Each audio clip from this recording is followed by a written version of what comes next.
Yes, sir. Yes, sir. Yes, sir. We are back. We are back. Yes, sir. Welcome to Basketball Heads Live. I am your host, Glenn Poole Harding. And oh boy, we have a very special guest. This basketball head is a St. Raymonds High School legend who put the school on the map in the early 80s to become an all-city player and one of the top players in the country as an All-American candidate.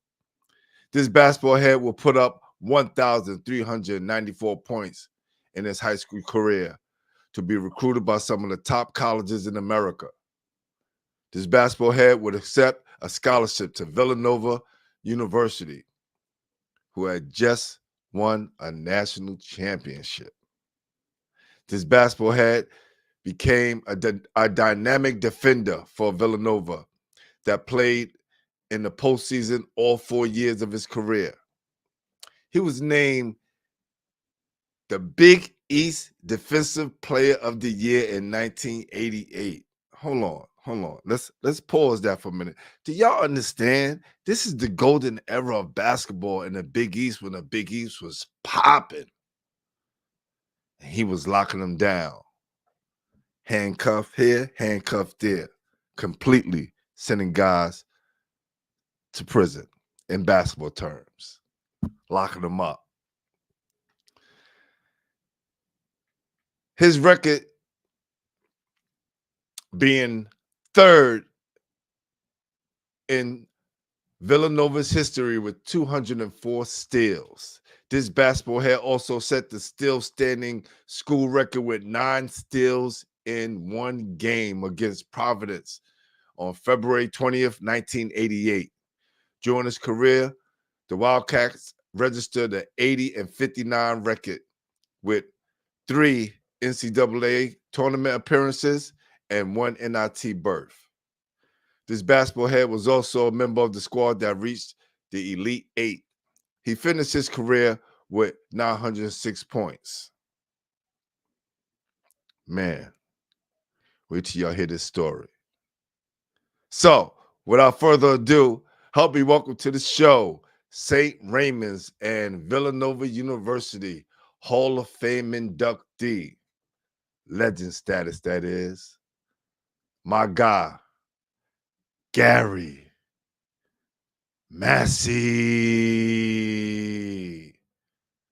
Oh yeah, let's start the show. Y'all ready? Y'all ready?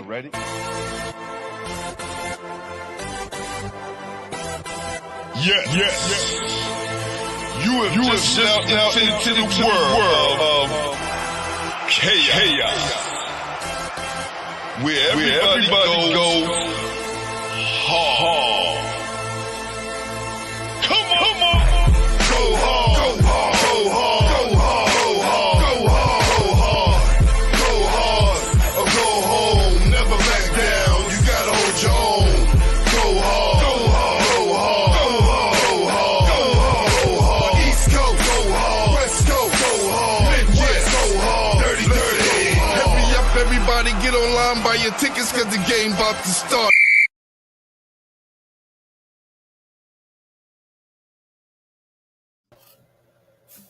What's happening, G? What's up, brother? How you feel?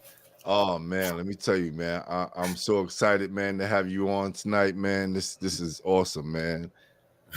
Nah, this is real. Like you gotta understand, from my point of view, playing and coming up in New York City, reading the papers and hearing your name, ring out and seeing you in Golden Hoops, seeing you in wheelchair, like seeing you and watch you, like, oh, that's Gary Massey right there. That's the guy that you read about and you hear about. And you did it with so much class too. And it was during the time when, public school and Catholic school didn't play against each other a lot back then. Nah. They kept us separate. It was like segregation almost. Yeah, they did. They did keep us separate. Those would have been some good games. Yeah, man. Yeah, for sure. My guy Ronald McCann said, peace, Gary. I remember you played with my Power Memorial teammates, Ron Echols and Norris McAdoo at St. Yeah. Raymonds. I remember Yes. watching you play at LaGuardia House in East Harlem back in the day. Wow. Appreciate that, Ron. LaGuardia House, man. What do you remember about? Let's before we even get into it, like, what do you remember about LaGuardia House, G? The energy, man. It was always hype playing in there. I mean, it was New York basketball, man. That's all I can tell you. New York basketball at its best. And that was like the beginnings of the beginnings, right? Yeah. You playing LaGuardia House as a shorty, you know, you're earning your stripes, you getting your name out there. Yep. And those are one of the places. Yep, for sure. Wow, man. So let's go back, man. Who introduced you to the game? Wow. I guess back in 6th grade, there was a kid that I went to Immaculate Conception grade school, and in 6th grade, the basketball coach, I really was just playing pickup ball in playgrounds and everything, but the player that I watched when I was in 6th grade was this kid named George Handy. And I don't know whatever happened to George, but he was our guy at our school. And he was in 7th or 8th grade at the time. And I just thought, this kid is nice. I want to watch him play. So I would go to the games, and then halftime of the games, I would shoot around, and the coach asked me, how come you weren't playing basketball? Because I was at that time in 6th grade. I think I was dunking at halftime. I was dunking volleyballs, just trying to get up over the rim and everything. And he asked me, how come you're not playing basketball? And I said, well, I'm new to the school. I didn't know. So 7th grade, I was on the team. So I credit that to George Handy from watching him play when I was in 6th grade and saying, I want to play basketball on this team. Yo, hold on. You're going to throw a technical play, right? Yo, first of all, everybody knew you had hops, right? How the hell you dunking in 6th grade? I don't care if it was a volleyball or not. What are you doing dunking in 6th grade, bro? I mean, I used to, who I loved watching back in my day, Dr. J, man. So to watch him extend and just, go up, that's what I was doing. The only thing I could palm at that time was a volleyball. So I would get a volleyball and I would just take off and just try and, extend and go over the rim like he did. So that was my thing back then in 6th grade. No doubt. My man Ron is going in. He said the Fight Club tournament. I heard so much about this tournament. Like, was there a tournament called Fight Club? Like, was that like after your era? You think that was more like after your era? I think it was right after me, yeah. I heard about it, but I never, I think it was right after me. I'm from Brooklyn. I probably would have been second thoughts of going up to a tournament called Fight Club because I'm like, yo, these dudes going to be hacking all the time. But you know what, though? Looking at the game today and looking at how it was when we was younger and we played, you hear the term "no blood, no foul." That's how we lived. That's how we played. That's true. So when I see these guys get touched or all the flopping, and it drives me crazy, man. I can't take watching that sometimes. Well, how can I say I would be scared to play in the Fight Club tournament when we had this half court basketball court, just half court. That's it, one rim. And all the older guys played on the court. But these dudes would have their beards still sitting on the side. Yep. They all playing in jeans. Some of them coming up to work playing in right boots. After work, and Tim's and everything, yeah. And they called this court blood sport. Actually, I'm saying to myself, why would I say I'm scared to play in Fight Club when you got tougher? Like, there was a process, right? Yeah. Once you became good enough, you would play on the blood sport court, just so you could take that physicality. Yeah, so that was my thing too. Growing up in Parkchester, when I went to the courts to play, the old heads would grab me. One of the old heads, this guy named Butch, Jerome was his real name, but he would, like you said, he would come from work right off the train in his boots and some cut off jeans, and he would get right on the court, throw his sneakers on, and he'd be like, "Young boy, you playing on our team?" So I was the youngest dude on the old head team playing with them, and that was my rough and tough experience right there. And those were our trainers. Yes. Those are our trainers right there. Those are the guys you learn how to pick and roll. You learn not to do too much dribbling. learn how to set screens. Yep. And if you didn't play defense with the older guys, they would not pass you the They ball. would, yeah, they freed you out for sure. For Wow. sure. What part of New York are you actually from? I'm from the Bronx, from Gun Hill Road in the Bronx. That's where I grew up, all through Immaculate Conception. And then when I left Immaculate Conception, I started at St. Raymonds, and we moved to Parkchester. So that's where I really honed my skills, in Parkchester. Got you. Do you remember your first game under the whistle? Yeah, that would have been in Immaculate Conception, and when I was in 7th grade. Yeah, I you know how coaches are. They put you through the whole, you got to try out and everything. So I tried out, made the team, became the starting center. And it was funny because back in those days, 7th grade, man, I had the tube socks up to the knees. I had my knee braces on like Patrick Ewing used to wear. Yeah. So I was rocking all of that. And we played St. Raymond's Elementary School. And that's how I got into St. Raymond's, because we beat them pretty good.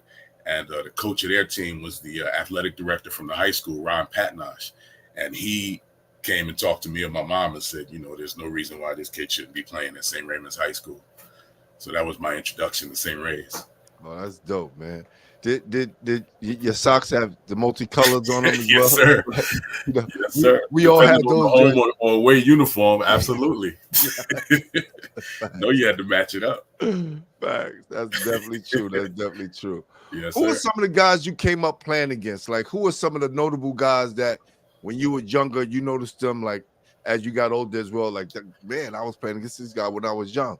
When I was coming up in Parkchester, there was some cats that grew up in Parkchester. A gentleman named Larry Phoenix, another cat, Chris Green, guard. They went to Columbus High School, and I used to watch them. Some other guys that I played against. I don't know if you remember Glenn Grant, went to Spelman. Yep. Played against Ron Strickland. At that time, he was at Rice High School, and they used to call him Disco. Facts. Yes. And when I had him on here, he tripped me out because I didn't know he went to Rice High School first. Oh, yeah. He was there. We played against each other freshman year at St. Ray's. Yeah. He was nice then, too, man. Whew. That boy was a problem. Wow. So you was definitely Catholic kid all the way through, true and through, right? So there was, right? The public school was definitely like, okay, this is where we going. Especially now you're getting recruited by the St. Ray's coach who wanted you on the team. So that helps too. Yeah. Well, I mean, I started off in public school, before Immaculate Conception, and it was just, I was having problems with teachers and stuff like that. The regular stuff we all go through. So moms was like, look, man, you gotta figure this out. So we're gonna put you in private school and see what happens there. And that's where it began. Nah, that's dope, man. How was your transition on and off the court once you got to St. Ray's? Well, first of all, it was different because St. Ray's is an all boys school, so that was new to me. But it didn't have the effect that I thought it would have at first when they were recruiting me. And once I got there, the transition, because of basketball, I think the transition was very easy for me because, I fell in love with my teammates. One of the first teammates that I met in 9th grade, before we even played ball together, we had like an open house night where freshmen come to the school after school and, in the evening, and they just had the gym open for us to do whatever. And I met who was going to be my point guard, this little Irish boy named Mike McCarthy. And he was our point guard, tough as nails, man. He was the first guy I met that night. And I watched him play. Then we wound up playing 2-on-2 against some other people, and we automatically clicked. And that was, you talk about me doing what I did at St. Ray's. He was with me every step of the way. He was my point guard the whole time, and I credit him a lot for my success. Salute Mike McCarthy, man. We gotta get you on one day, man. Man. That's my guy, Mike McCarthy. Definitely do that, man. Always thought, me being an educator myself, that if boys went to school with all boys, they would be a lot more successful because it'd be less distractions. You know, a lot of kids, they get in their minds like, nah, I'm not going to school with all boys. But after a while, you'll get past that, right? Yes, You'll absolutely. get past that. Yep. And I you're think able to focus. I totally agree with you. I think the all boys thing was probably one of the best things for me. Like you said, distractions, and it was you learn discipline. If you had a little bit of hair on your face the same raise, the dean of discipline would walk through the hallways and tell you tomorrow morning, I want to see that stuff off your face. So it was just discipline from the top to the bottom. And at that age, we needed that. Right. We needed that. So it was perfect for me. It was, I fit right in right away. Did you went through the same process of freshman ball, JV ball, and then varsity? Tell me how that process went. Okay, so freshman ball, like I said, I met my point guard, Mike McCarthy. Yeah, those are my guys right there. Kirk Jackson, Darryl Reed. Yeah, that's it. We was a beast right there. Darryl Reed was tough. Yes, he was. Darryl Reed is a problem too. Ooh-wee. But yeah, so we played freshman ball. And then when I was a sophomore, going into my sophomore year, the varsity coach, who was Robert Delabovi at the time, he was telling my 9th grade coach that I don't want him to go to the JV. I want him to come right up to varsity. Because at that time, they had a 9th grade team, a freshman team, and then they had a JV team, then they had the varsity. So I was looking forward to playing JV with my same crew, and big argument between my JV coach and the varsity coach, and our varsity coach who ran the program wound up pulling me up as a sophomore. So he pulled me up as a sophomore, and he made me the starting center. Yo, what's this thing with this? Yo, they just been throwing you at the center the whole time, right? Yeah, they did. And crazy, my first varsity game as a sophomore, the very first game I played was against Olden Polynice at All Hallows, and Antoine Ford. Yes. 2 7-footers. One went to Virginia, one went to Georgia Tech. And those were the 2 guys I opened up my high school varsity career against. How did that go, G? I think we lost the game, but I think that they probably took us lightly until the first couple of plays. I had an alley-oop, and I had an alley-oop on Antoine Ford, the 7-footer, out of the blue. Nobody saw it coming. We knew it was coming, but nobody saw it coming. And I think from that point, they took us seriously. Man, listen.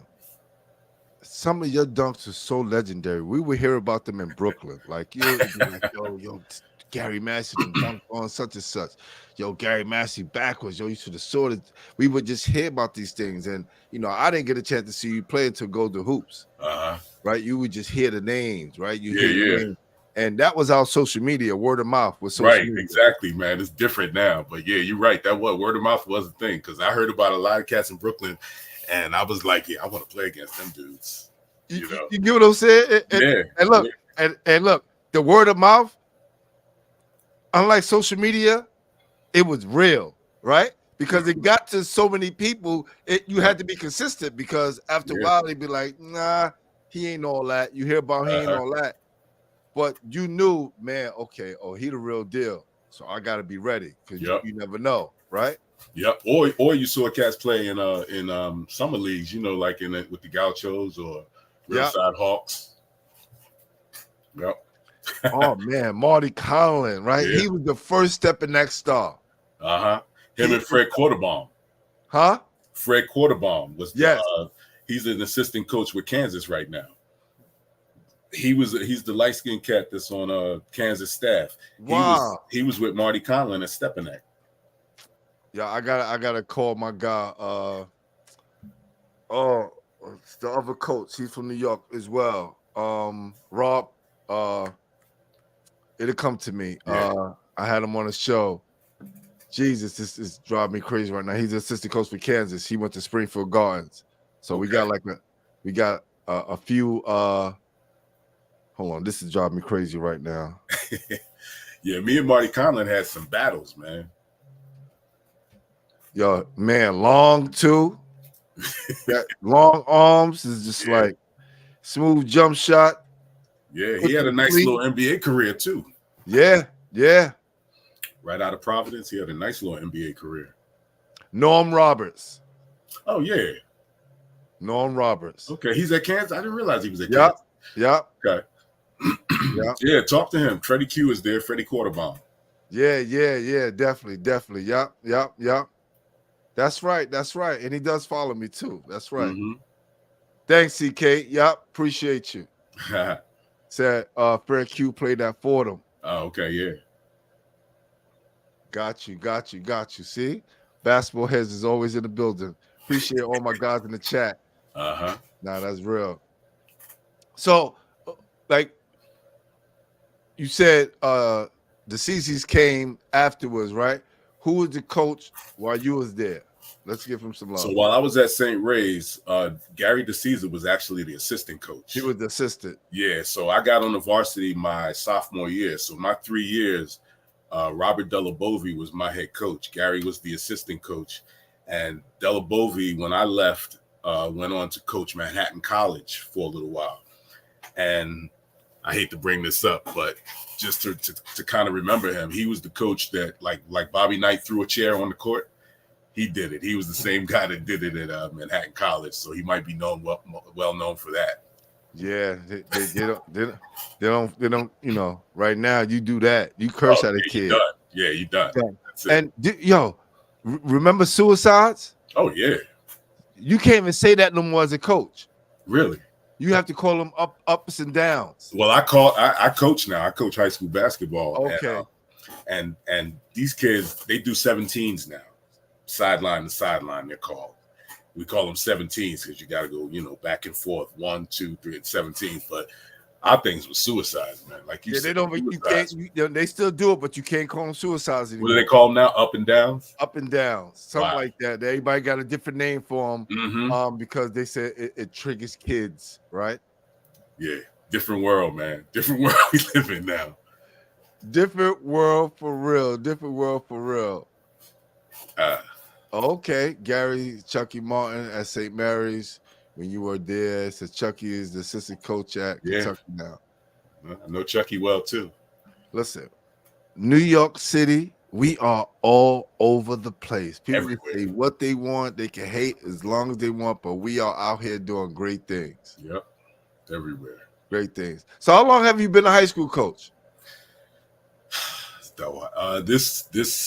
This next season coming up would be 15 or 16 years. Wow. And didn't even want to do it, to be honest with you. The guy who got the head coaching job at my local high school is a local legend around here in Philly. And he said to me, I just got the job and I want to have you on my staff. He and I knew each other from playing in some local rec leagues. And, he said, we went and had dinner and he proposed it to me, and I said, "Yeah, I appreciate it." I said, "But I'm really not interested in coaching." And it only was because, I'm an old school dude, and the way the game was developing, and the way these young kids was, that was when and one was popping off big time, and every kid that got in the gym, every kid that got in the gym was all of that, which I love. But again, I'm an old school guy, so I felt like I couldn't connect with these kids if I coached. Long story short, he said, "Give me 1 year. See how you like it. No commitments after that." I said, all right, did 1 year and connected with one kid. And that was enough to bring me back. And now here we are 15, 16 years later. You're a basketball head for life, man. Once you get bit by the bug again. Yeah, man. It's true. It's true. What school is that? I coached at assistant basketball coach, varsity basketball coach at Abington Senior High. Got you. Abington, Pennsylvania. Got you. No doubt. So when would you say you came into your own as a player at St. Ray's? Honestly, probably that my sophomore year, that first year, they put me in the starting lineup as a center to start the season. I didn't think I was ready. And, my coach told me, he said, "Listen, man, just go out there and do what you do." He's like, "Don't think about it, just play basketball." And, like I said, my teammates around me, they embraced me. I didn't have any kind of, push back and forth with, nah, he's young, forget him. They embraced me. And he told them, he's like, give this kid the ball. And the way they was giving me the ball as a sophomore, and what I was doing once they gave me the ball against some of the, like I said, 7-footers. I'm 6'4". They list me at 6'5", 6'6". I'm 6'4.5". And playing against guys 6'7", Darryl Walker, he's my year. He went to Seton Hall. I always played against guys bigger than me, so that was my advantage. I had the quickness, the first step. I would bring them out to the foul line and then go by them. But I think my sophomore year playing against Olin Polynice and Antoine Ford is what probably boosted my confidence a lot. We lost the game, but I felt like I had a good game, and I was like, I can play against these guys. So I think my confidence shot up from that. In our era, if you were like 6'4" with hops, Tweener. 6'4.5", you played down low for some reason. Yeah. I was lucky enough to play guard being 6'6", because I came into the school 5'8", and I grew. Okay. So you started off as guard and had your guard skills, stay with me. But I look at some of my counterparts and some of my other guys, that I played along with or came up with, who was my size or maybe shorter and was more athletic. These guys played center, power forward, and was playing down low to back to the basket. Yep, that was my thing. Yeah, that was my thing. Back in those days, they called you a tweener. You was right in between a forward and a guard. So I didn't develop guard skills. I had a little bit. I could shoot from around the free throw line area when I was in high school, but most of my work was done. That 1,394 points was done the old school way, and ones, right, all inside. Free throws, that kind of thing. We didn't have really a 3-point line for us. Nope. So, and if we had it, I wasn't shooting it at that time. So. Everything was going to the hole and middies. Everything was middies and going to the hole, right? Yep, absolutely. Man. Who was your rival? Hold on, okay. Maybe I have the answer to this. Was Cardinal Hayes always your rival? So we had a few rivals. Cardinal Hayes, my sophomore year when I started there, All Hallows was our rival because they were the team to beat.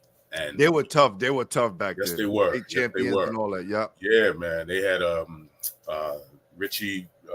God, what's his name? Tall brother, skinny brother, guard. It'll come back to me. But they had a nice squad, man, and they were always tough. Been there as well. Yeah, and when Olin Polynice and Antoine Ford left, Darryl Walker was there. He transferred there. Him and Tony Childs. So, and Tony, I love Tony. Tony was always tough. Always, we had some battles. Yeah. So John Morton played there. Yeah. Yeah. So they had, and then he transferred to Walton, right? Yeah. No, he was at Walton first, I think, and then transferred to All Hallows, right? No, he was at All Hallows first, then transferred to Walton. Yes. Okay. I think he transferred to Walton, and I think he left when he was at I think he was at Walton last before he went there. Yeah. Okay. All right. So, yeah. But I know he was at All Hallows for a minute though, because they was tough. Marlon Miller, my guy. Played for McClancy, went to St. Joe's.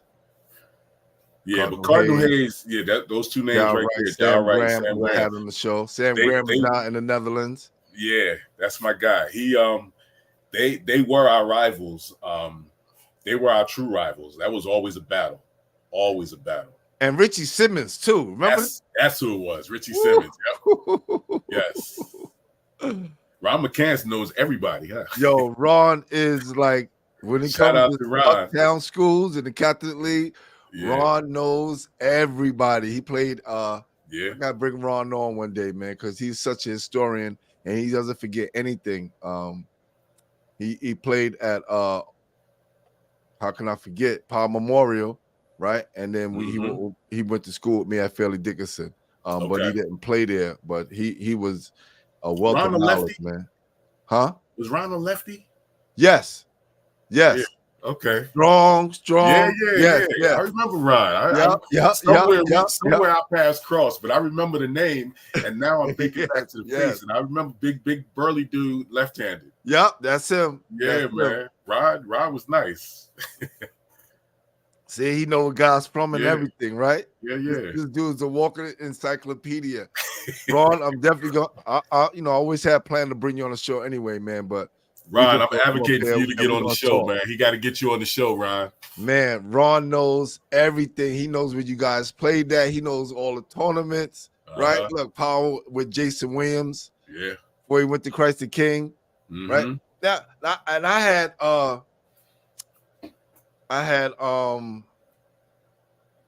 Mario Ellie up here, and he told me about when they Power Memorial disbanded, and all the guys had to leave, right? Broke All the off and guys went to had to different leave, and they places. just spread Yeah. out throughout the city. Yep. And if that school would have stayed open. Yeah, that's when we got. So when that happened, when Power closed, now I played against Power. They were tough too when they had Mel Kennedy. Yes, Mel Kennedy went to Virginia. He was tough. But after he left, I think that was the year they closed after he left. And we got Ray Eccles, who was a guard for us. We got another guard, Gandhi Martin. We got Kevin Simmons, and we got Norris McAdoo, whose nickname is Lunky, with one arm. Right. And when they came to St. Ray's, man, that even amped our program up even more because they already came, with a pedigree of winning. And you threw them in the mix with us, and we just was unstoppable for a while. Man, so this is early St. Ray's, right? This is early St. Ray's. The school is just building a program. This is like 83, 84, 85. I graduated in 85. So, yeah, early St. Ray's. I mean, there was players before me. It was guys I looked up to. We had a guy, Pepe Fortune, a guard. We had a guy, Mike Amadeo. And those guys, when I was a freshman, they were seniors. So I looked up to those guys, watching them play and everything. But I think one of those guys, I can't remember who it was, went D1. So that's why they say that I started all of the St. Ray stuff. I don't think I started all of that, man. I just was playing ball. There was a lot of players that came through St. Ray's that was before me that could ball and after me that could ball. I was just one of those pieces that followed in suit. Yeah, so you gotta forgive me. So I didn't know anything about high school basketball till 83. So and that was my freshman year when I made the team at Lincoln. So that's where my knowledge and I know about some of the guys early on. Yeah. But again, if you wasn't one of those quote unquote standouts when you're in the paper all the time and pitching gear, it's kind of hard to put face to names and all that. Yeah, I hear you. Yeah, or name the faces.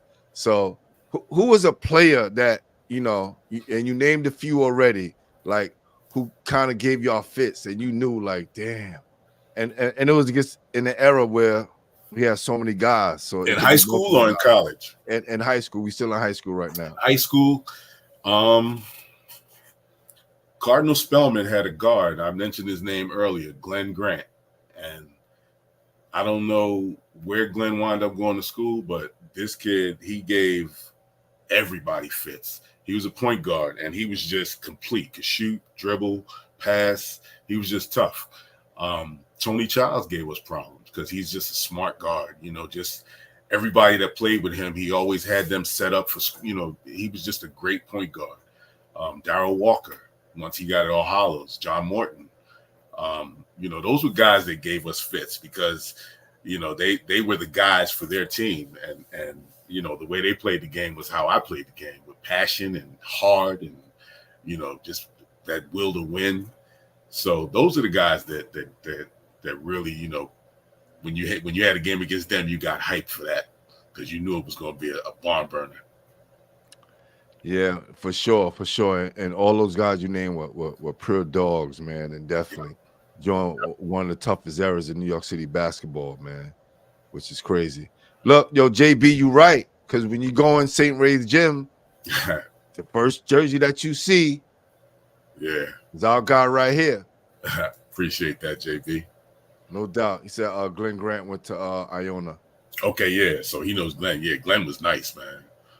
Glenn was nice. And then, going back to Cardinal Hayes, that rivalry, you can't talk about Cardinal Hayes without talking about Darryl Wright and Sam Graham. Those two, we all three became friends over the years, but, during that time frame, whoever you stepped foot on the court with, man, was the enemy. And we went at it. And there was some battles between me and Sam Graham, and then you throw Darryl Wright in there, who was a shooter at the time, wound up going to Providence. He was something to deal with as well. So it was some good ball back then.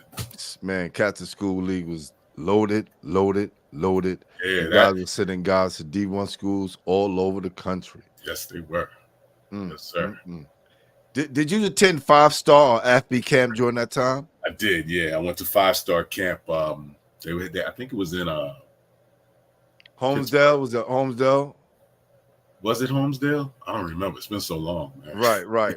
But yeah, when I was at 5-star, we had some of the names that were there when I was there. My ex-teammate Doug West, he was there. Jeff Lebo. Went to North Carolina. Yeah, there was a kid that went to Purdue. 6'9", 6'10" white kid. Kip was his first name. I can't remember his last name, but there was some talent there. There was some talent at 5-star when we went. How was your time there? Like, you know what I'm saying? At 5-star? Yeah, because you went to 5-star during that time. You was, one of the best of the best. You know who was a counselor when I was there? Ron Harper. Yeah, Ron Harper was one of the counselors there for us. That was some, because I played against guys there that I had heard about. Right. Didn't get a chance to play against during my regular school season.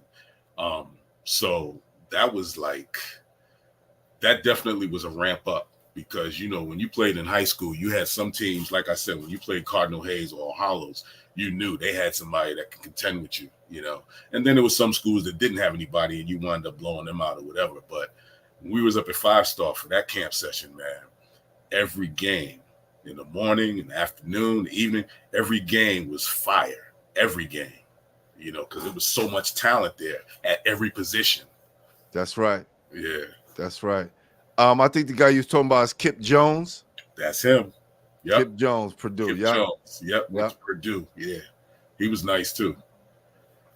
Yeah. My guy putting up Garfinkel. Rest in peace, Garfinkel, man. Yes, and Tom Kachowski. Yep. Kachowski, that's my guy too. Tom Kachowski, yeah. Look, everybody knew you're gonna shake your hand, he gonna look you in your eye. And won't let your hand go. He's not gonna let your hand until the conversation is over. Yeah, for sure. Till the conversation is over. Yeah, for sure. And it came to the point as he got older, he would still use a typewriter. He wouldn't use a computer and didn't have a cell phone. Old school, man.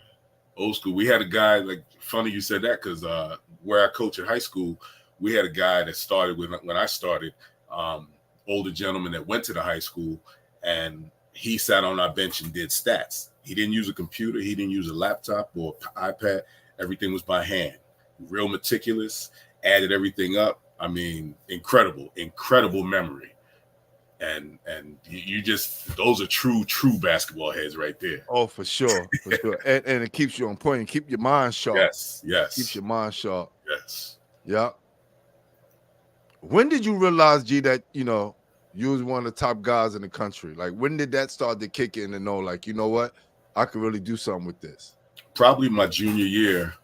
So growing up, I wanted to obviously play at the next level after high school. I thought about playing in the NBA, but it wasn't my dream. My dream at that point was trying to get a scholarship to go to college. And I think probably my junior year, my school that I loved to watch was Georgetown, which, all black kids growing up love Georgetown. That's right. So in my mind, if I got a letter from Georgetown, I've arrived. And, I got a bunch of letters from a lot of D2 schools my sophomore year. My junior year, my first D1 letter was from Georgetown, your standard letter. And once I got that, I was like, yes, and I automatically said, I'm going to Georgetown. I know where I'm going. I'm going to Georgetown. Right. And, processes and all of that stuff, and visiting different schools, and finally starting to understand, what that next level is like, and how I need to find a school that I'll fit in with, all of that came into play. So it didn't wind up being Georgetown. But once I got my first letter my junior year, that first letter came, and then after that, all letters start pouring in. All D1 schools, ACC, Big East, all of them were sending me letters regularly. And my coach, at the time was telling me, I don't want to tell you all the schools that I want your head to get big and everything.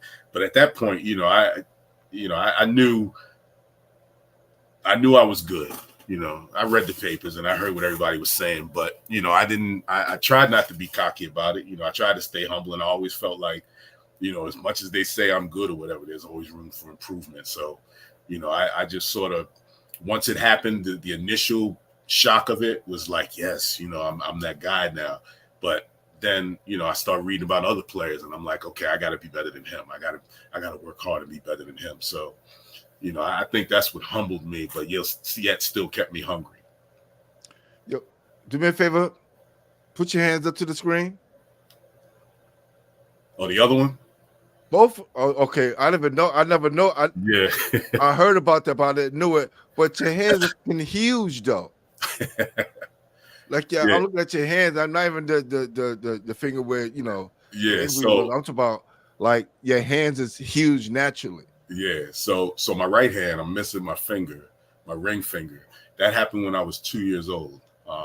At my babysitter's in the projects in New York.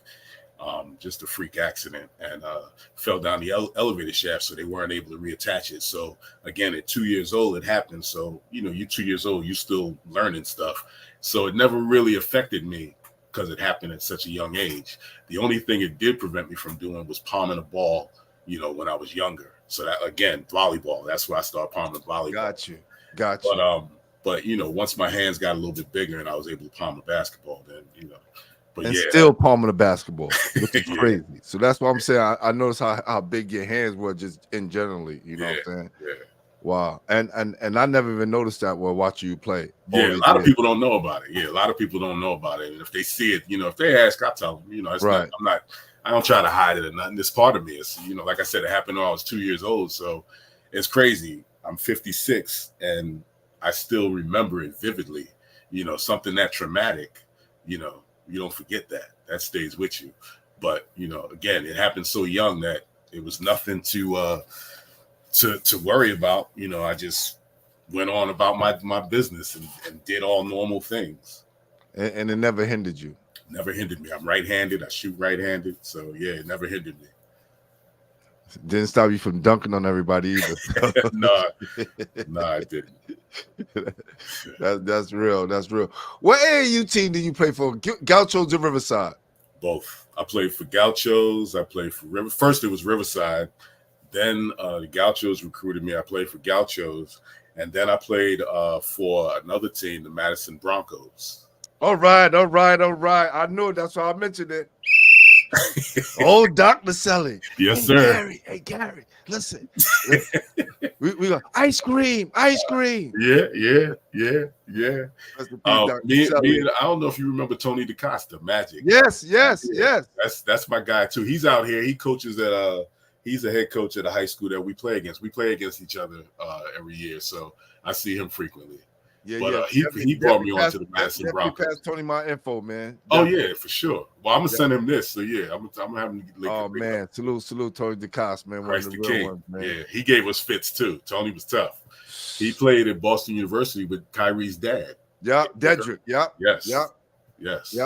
Man, I tell people when when I went to Maine Central, and we Boston College games came on a lot up there. So we used to watch Dedrick play all the time, man. Yeah. And I just thought he was just so nice. He was so smooth and he could shoot that thing. And you see Kyrie, and he didn't have all the handles and all the tricks. Nah, but you see, he was very cerebral. Yes. And very, you know what I'm saying? If you watch Dedrick Irving play and then look at Kyrie, you could see that Kyrie got some stuff from his dad. Oh, yeah. He's his dad 2.0. Yeah. Because you're right. Dedrick didn't have the handles like Kyrie. He's a mixture of him and Ross Strickland. Good call. Good call right there. That's a nice call. Yeah. Yeah. Yeah. Yeah. Dedrick was nice. Not Derek, Dedrick. Dedrick, exactly. Right, there you go. Let's get that right, Ron. Yeah. We talking about Derek. We talking about Derek Chivas. Exactly. Right? The Band-Aid kid. Yeah. Man. So your recruiting process, who are the 5 schools that you visited outside of or the 4 schools outside of Villanova? So I went to Providence. I went to Virginia. I went to Notre Dame. I did go to Georgetown, but it was a unofficial visit to Georgetown, and then Villanova.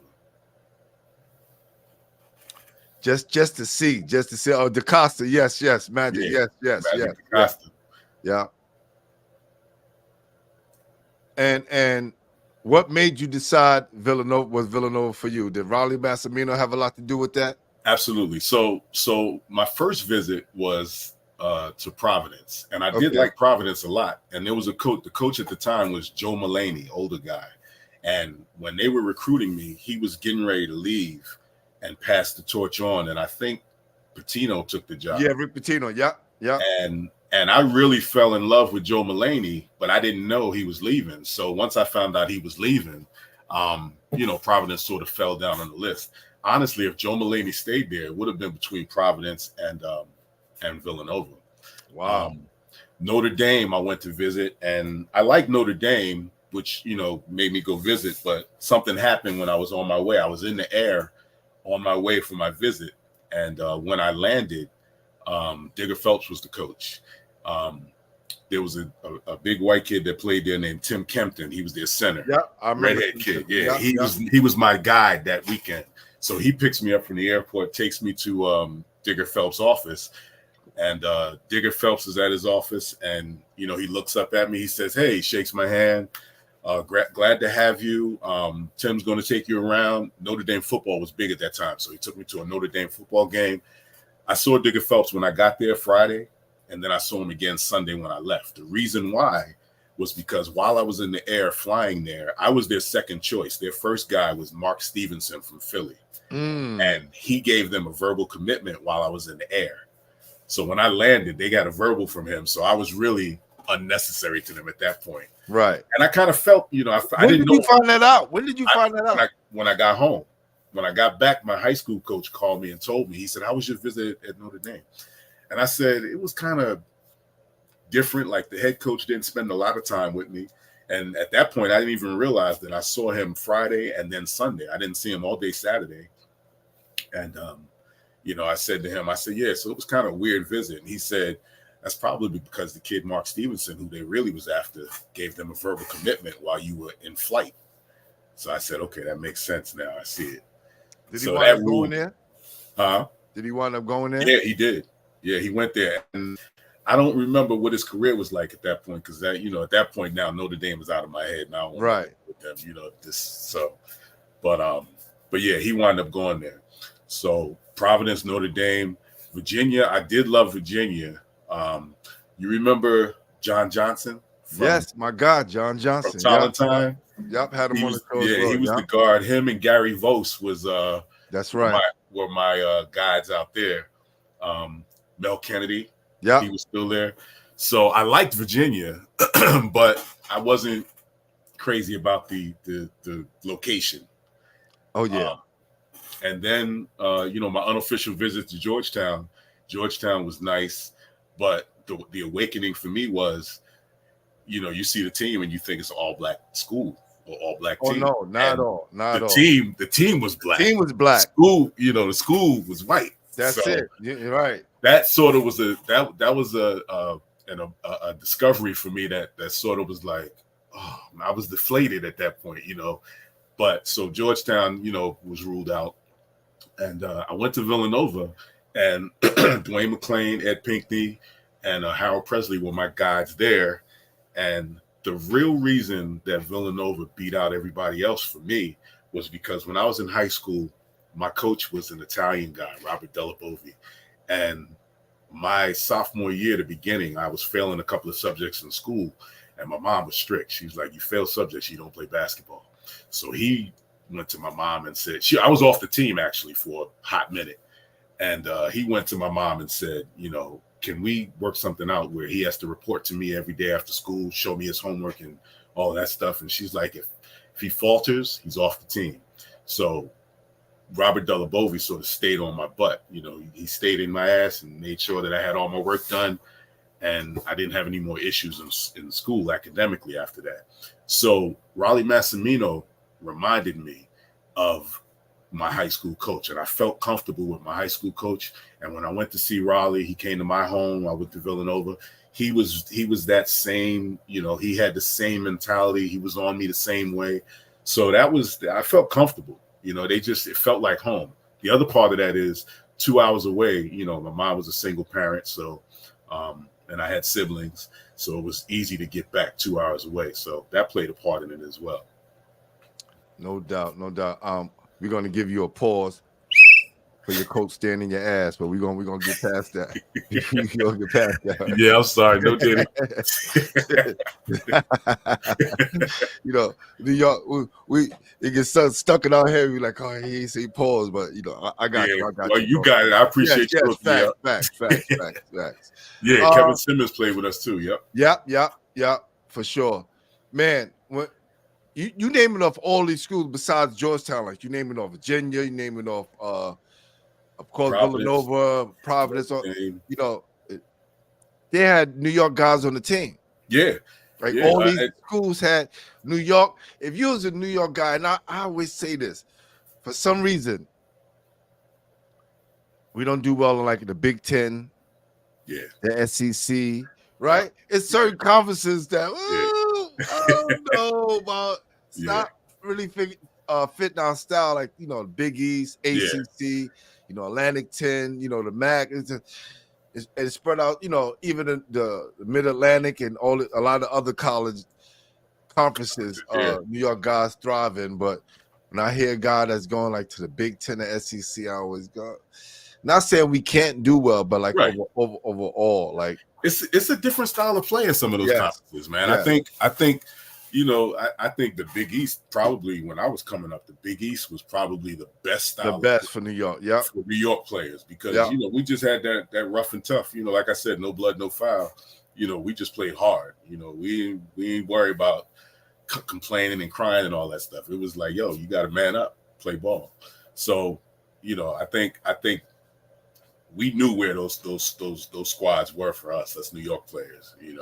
Like you said, the Big East. Big East was truly the beast of the East. Facts. So, you get into Villanova, the school just got to be lit because, just won a national championship. Yeah. Right? For sure. National championship is the place to be. Yeah. How was life for a student athlete going to Villanova during that time? So, for me, coming from New York, and going to, at that time, I didn't know it until I got there, but they called it Vanilla Nova. So so that right there tells you what it was all about. But it was a good 4 years there for me. But my freshman year there, it was lit because everybody was still hyped and riding high off of the the chip against Georgetown. And one of the things for me, being from the Bronx, I had a little bit of a chip on my shoulder. So I'm around all of these white people, and as I'm walking campus with some of my teammates, they're staring at me or staring at us. And look, how we roll, man. Back in New York, you grow up, man. You walk down the street and stare at somebody too long, y'all stopping and having words. Problem. Anything could jump off at that point. So as I'm walking through the quad and they staring at me, I'm looking at my teammate. I'm like, yo, he about to catch one, man. This dude keeps staring at me. And he's like, yo, G, chill, man, relax. He's like, they know who you are. I'm like, I don't know them. He was like, nah, they know who you are, man. You a recruit, a new dude on campus. They know your name already. They know where you from and your basketball history, and they know you're a new guy on the team. So they're putting you on a pedestal already. And it took me a minute to understand and grasp that coming from high school. I was put on a pedestal in high school, but this is another level, man. At college, everywhere you go, they're looking at you, and they're open. You go to clubs or whatever, they open the doors for you. Everybody, you skipping lines and all. That's all new to me, as a freshman. So, yeah, it was fun. It was a nice, we had a nice freshman year. Nice. What up, Basil? Appreciate you, King. For sure. So, transition is going well.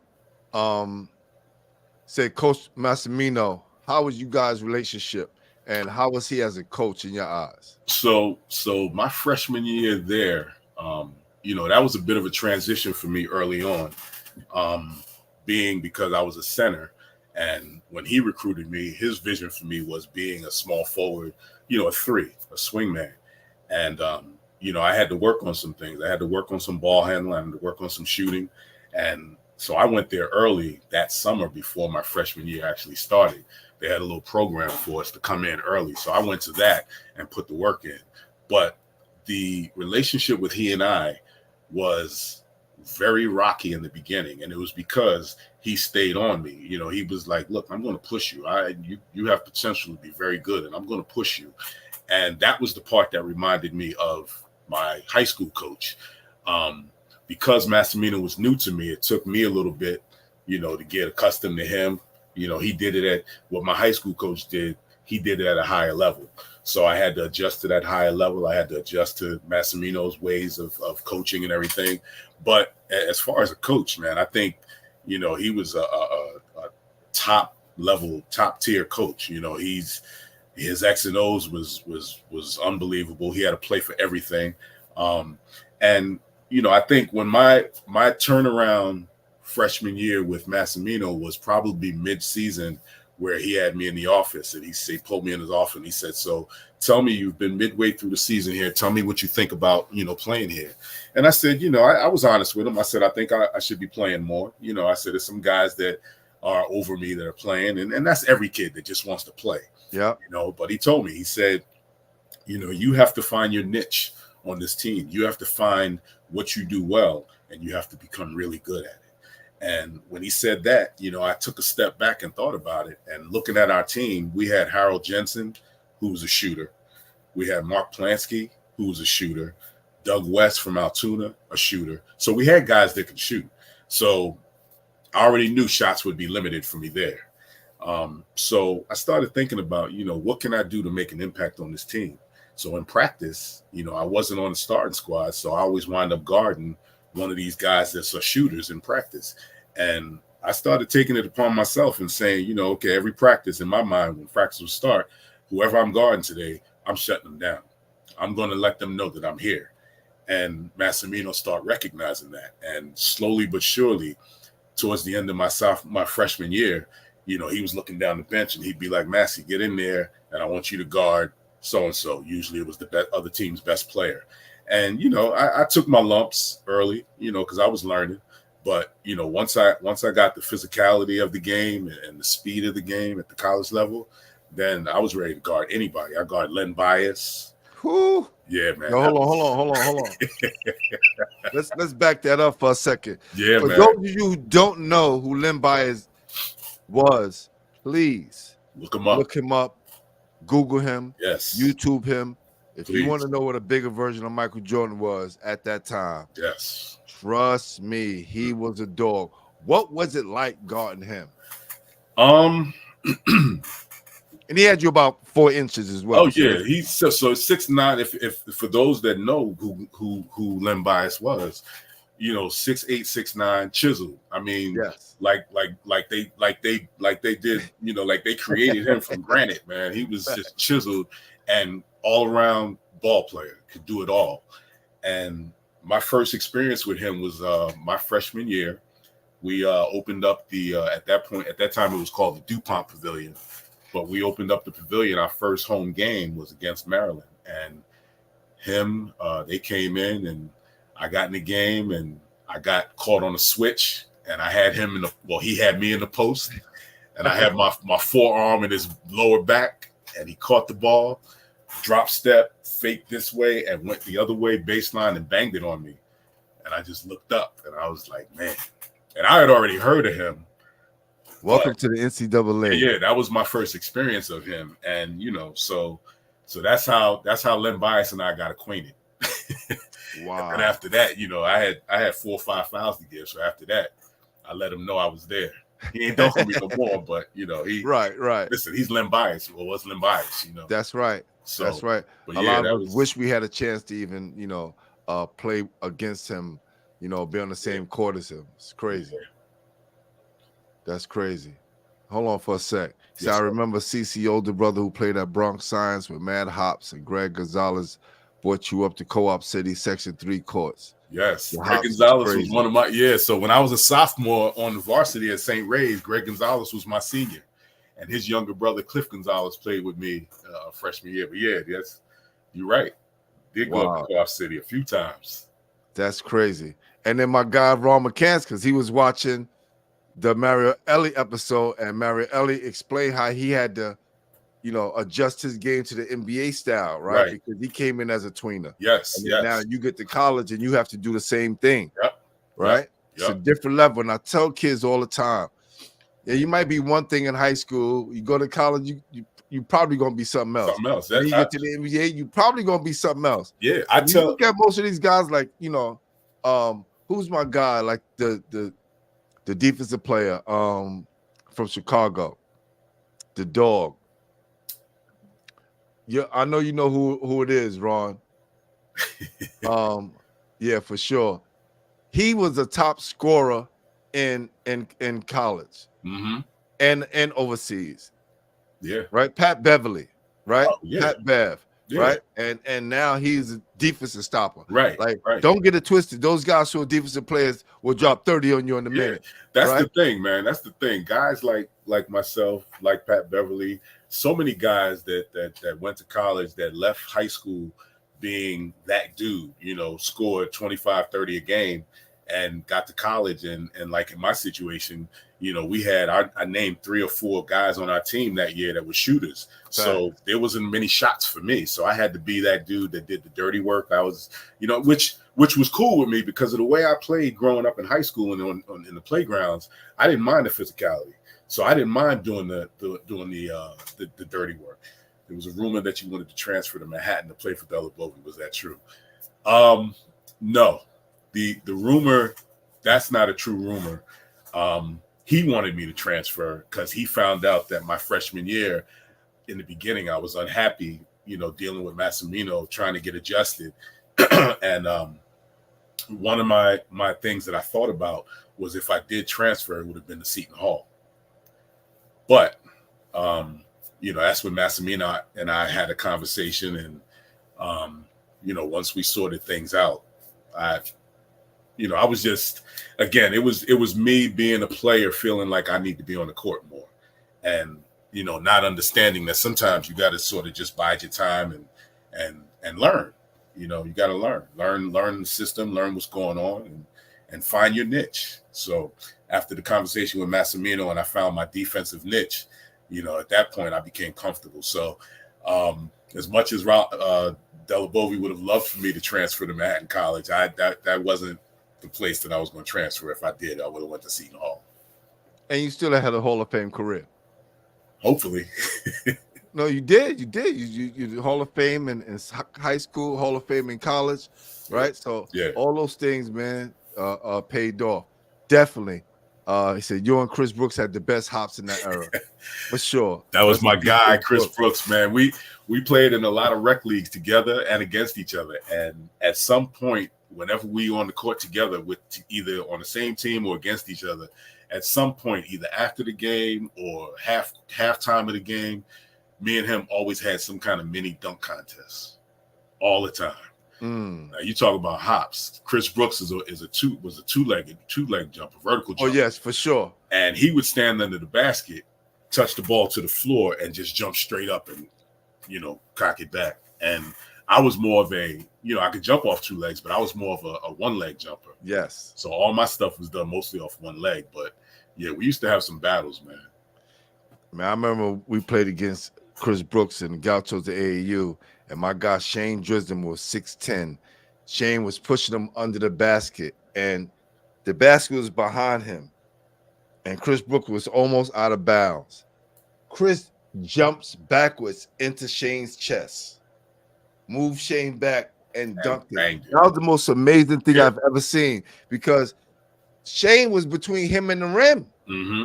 But he was so strong in his neck. See, people don't realize they think about Chris Brooks and know he had bounce, but what you don't realize about Chris Brooks, he was put together too. Woo! Chris was strong, man, and everything he dunked. he was like a baby Shaq when he was dunking, man. Fact. He dunked hard. With the neck of a linebacker. Oh He yeah, could actually yeah. play All linebacker. so his neckline started here and went. Yes. You know, he was put together.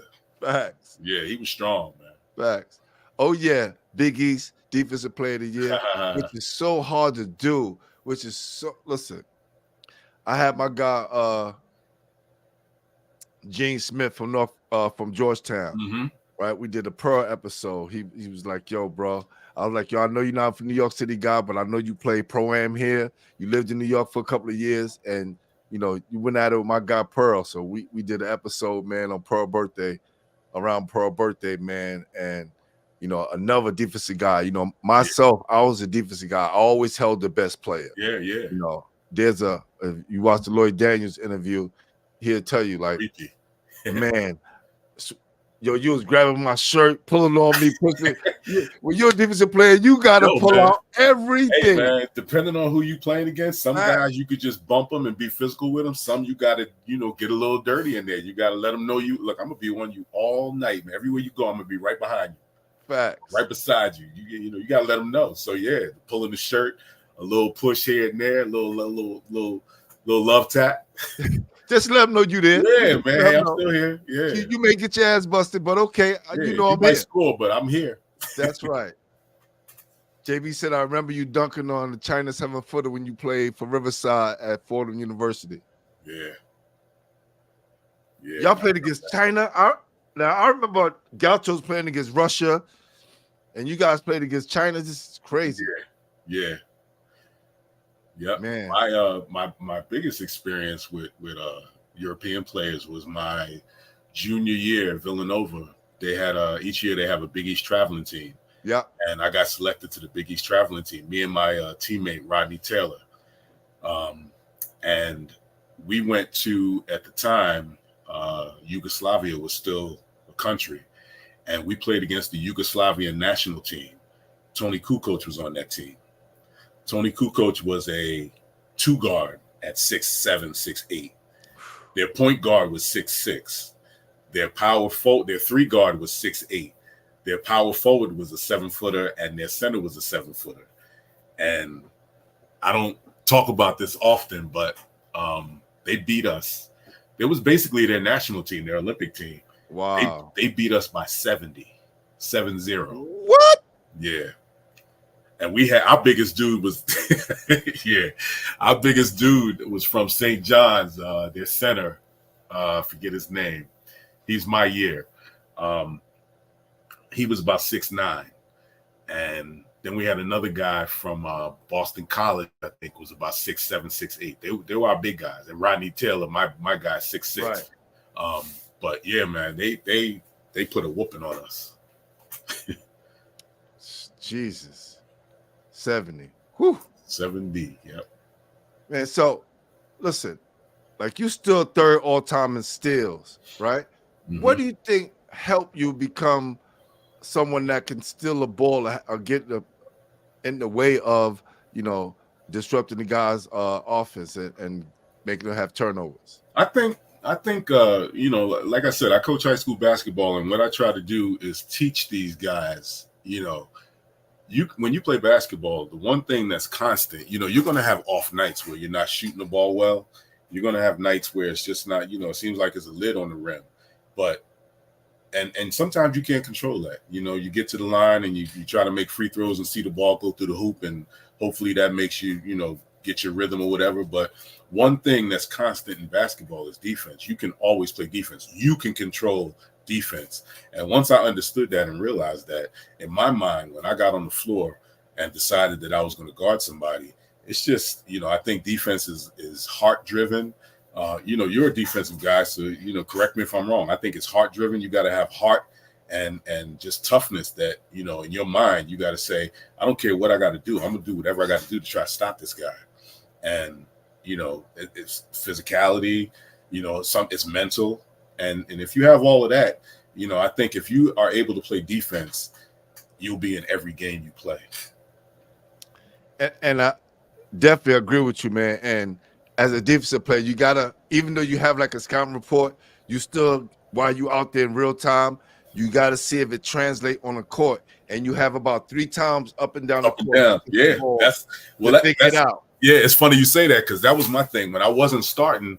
And my scouting report, once they gave us the scouting report, they would always put next to the name, if you would be guarding this person when you're in the game. So whatever I got my scouting report, whoever I was going to guard when I got in the game, once the game started and I'm sitting on the bench, I'm looking at the guy who I'm going to be guarding. And then when I get out there, 2 or 3 times up the court, when he has the ball, I'm watching what he's doing. I'm not pressuring him or over pressuring him. I'm watching what he's doing, watching. And he's getting comfortable thinking, he's back off me. He knows what I could do. He's a little scared. That's the mentality they have.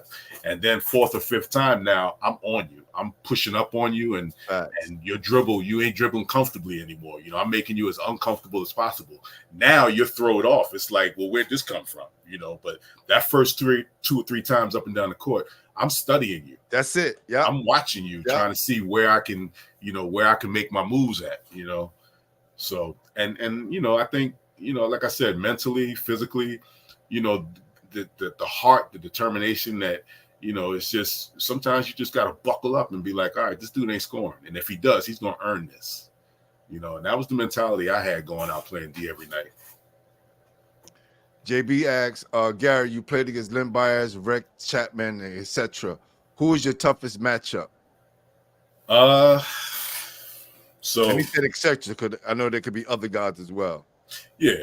So Len Bias was definitely, I didn't guard Len Bias the whole game. So when I think of my tough matchups, I think of guys that, once the game started, if I was a starter, I was on that guy the whole game. Or if I came off the bench, I was on that guy whenever I was out there.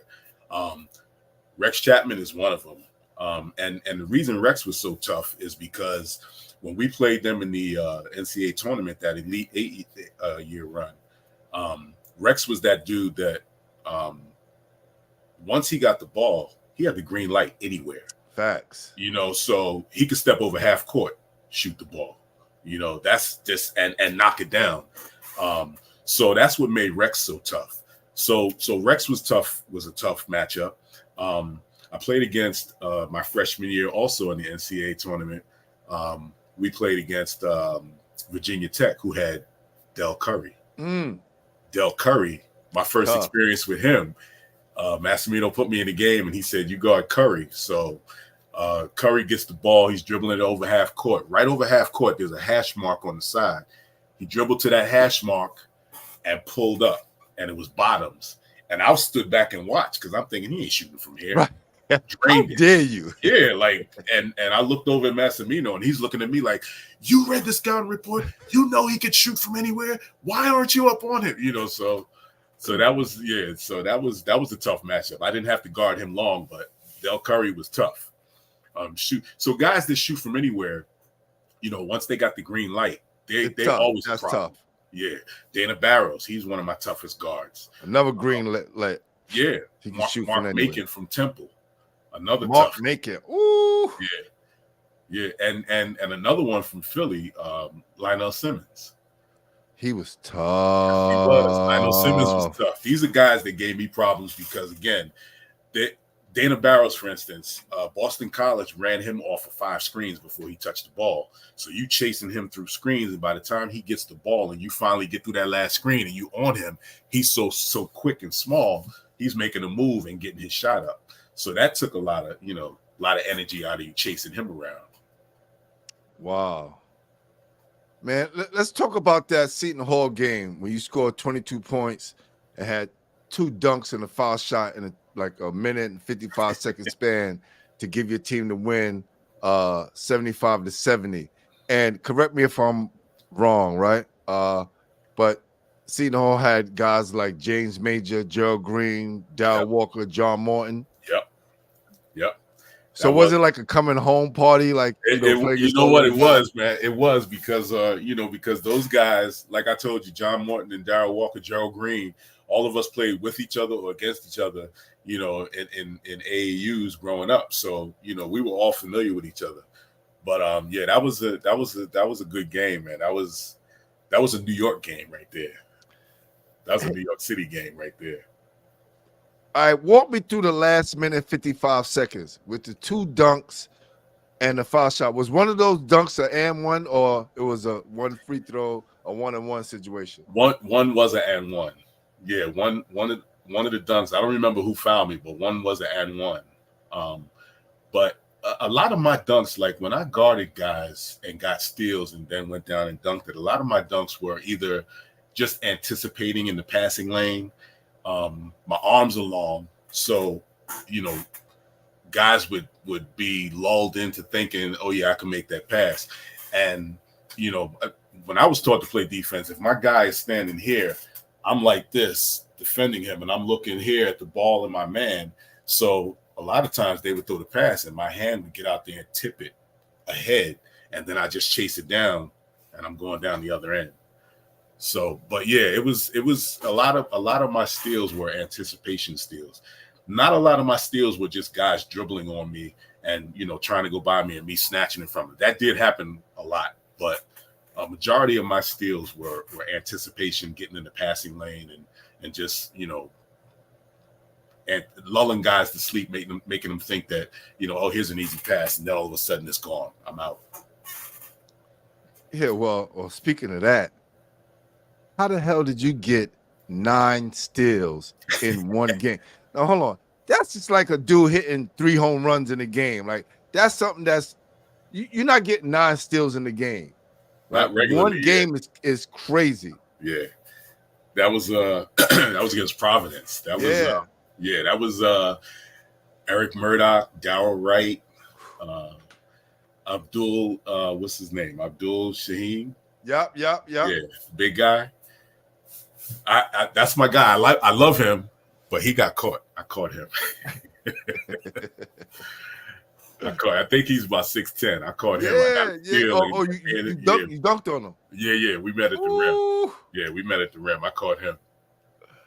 That's crazy. But 9 steals, and that record still holds to this day. I believe it does. Yeah. Nobody's breaking that, fam. Nobody's breaking that. Kerry Kittles ain't came even close. Focus on defense like that no more. Yeah, Kerry Kittles at Nova came close. So hold on. So what do you have? 8, 7? I think he had 7, maybe 8. Yeah.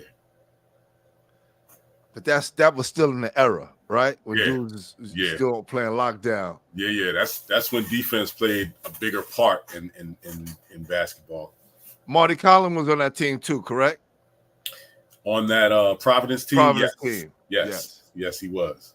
Anybody Marty you still in contact with Marty Collin, please definitely hit him up. We need to get him on the show. Marty caught some of my early dunks in high school. Definitely, because Marty was like 6'8", 6'9". He was always looking to block everybody's shot anyway. Yeah, and he, if you came to the rim, he would challenge you.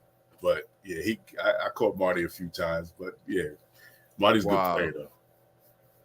Man, that's crazy. That's crazy. So, all in all, you think about the years after college, and you figured, I had an okay career compared to where you came from in high school, and then years later, they induct you in the Hall of Fame. Yeah. How did that make you feel? And did you think it was something that that you would get inducted into? So when I received the phone call from the athletic director, he told me, I thought it was a joke at first because I'm thinking of Hall of Fame. Come on, man. There's a lot of dudes that should be in the Hall of Fame that aren't. And I felt like at that point I didn't know whether my career was Hall of Fame worthy until they started reciting my stats and all of those things. And like you said in the opening, I wasn't a 1,000-point scorer, but I had 906. And that was, I don't have anybody to blame for that but me, because I was so into the defensive part of it that I allowed my offensive game to sort of, go to the wayside because I was more concerned with defense my sophomore, freshman year. Junior year is when I started realizing, like, look, I got to score. I got to, they're slacking up off me thinking that I can't shoot, so let me put it up. So, but I think once the AD called me and told me that, they wanted to induct me into the Hall of Fame, it was surreal. I'm on the phone and he's telling me that, and I'm like, for real? And he said, yeah, he's like, so that was a awesome feeling. Shared it with my family, and they were all excited and happy. And it really didn't sink in until I was up on stage giving my acceptance speech, and and that's when it hit. Like, wow, Hall of Fame. And then afterwards, some of my teammates that were there in the audience, and then afterwards talking to some of my older teammates that when we went to the Big East tournament later on that year, when they saw me, hey, Hall of Fame legend, so that. Yeah, so that was that was very cool to hear something like that. So it was awesome, man. It was awesome to have somebody recognize you like that, And that wasn't my goal. My goal wasn't to be a Hall of Fame player. I just wanted to play ball. I think when I played, my love for the game is what, I just wanted to win, and I wasn't that guy that felt like, yo, I got to score 30 for us to win. I was that guy that like, yo, what do I got to do for us to win? You need me to play D, you need me to score. I'm gonna do whatever it is we got to do that I got to do to help my team win. So I was just playing because I love the game, man. So to be recognized as a Hall of Famer, in Villanova's eyes was huge for me. A lot of times when we looking for the accolades, we're looking for them to come on offense, right? And I say this to a lot of my guys, the trainers out there. When you look at Instagram or you look at YouTube and you're looking at people train, and it's not to knock trainers, but a lot of them only teaching offense. Yeah. How many of them are teaching defense? Yeah. It's really and this is one of the things when I was telling you earlier why I didn't want to get into coaching is because, being an old school guy, when I look at some high school players, even today, still coaching now and playing against some of the teams we play against, just because of my mentality, when I look at players and watch them play defense, I look at their defensive stance. I look at whether they're on the balls of their toes, or on their heels or flat foot. I look at all of those things, and that's to me what makes a good defender, if they have the good fundamentals, the defensive fundamentals. So we teach that. We try to teach that at the high school that I'm at, and our teams traditionally have been good defensive teams. Because we go old school with the teaching of defense. We spend just as much time teaching defense as we do offense.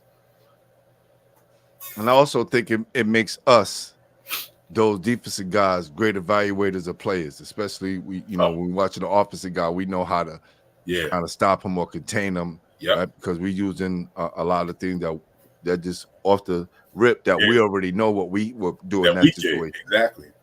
Yeah, I agree with you. That's a great point.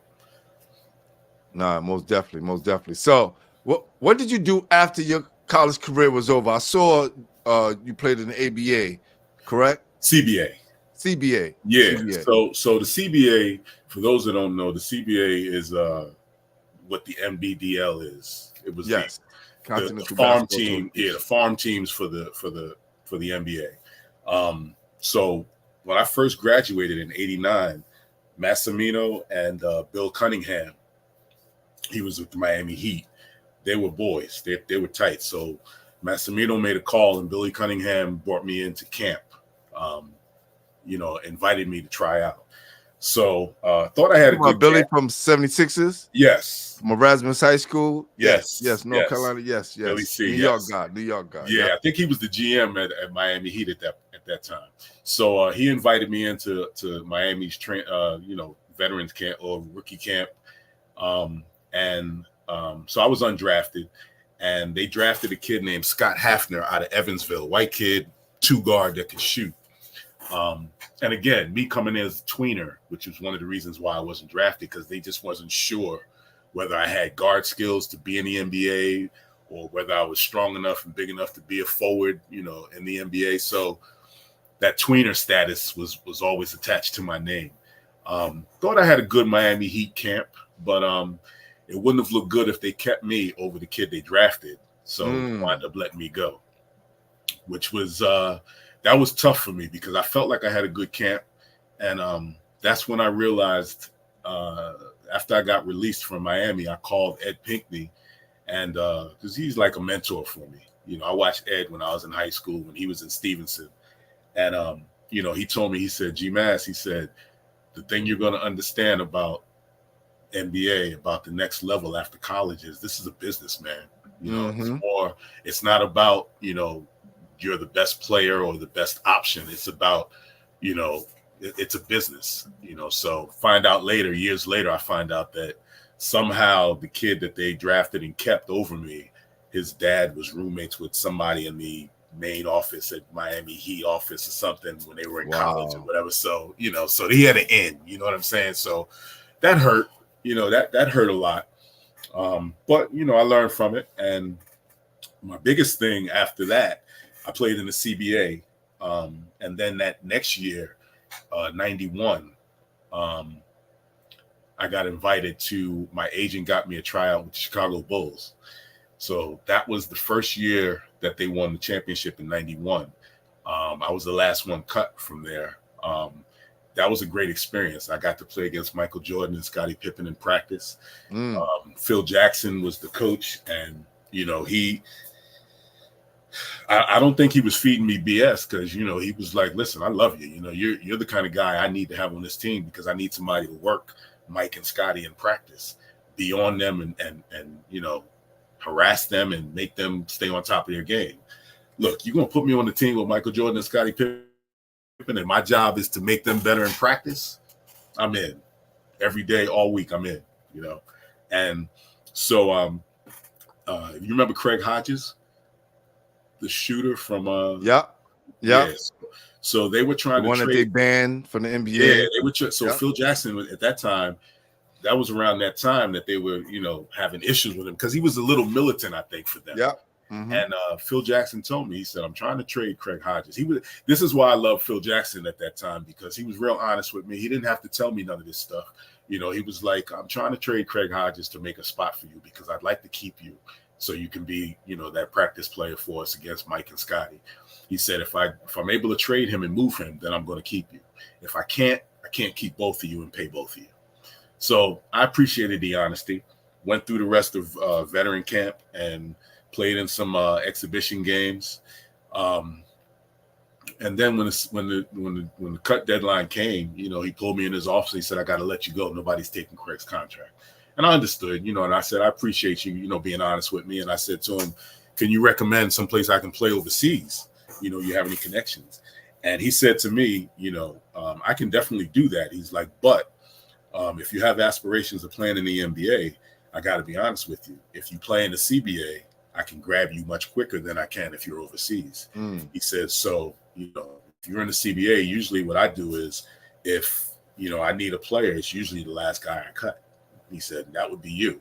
You know, he said, so if you play in the CBA and I need you, I can grab you. I said, say less. Where am I playing? So I went to the Rockford Lightning, which was in Chicago, in Illinois.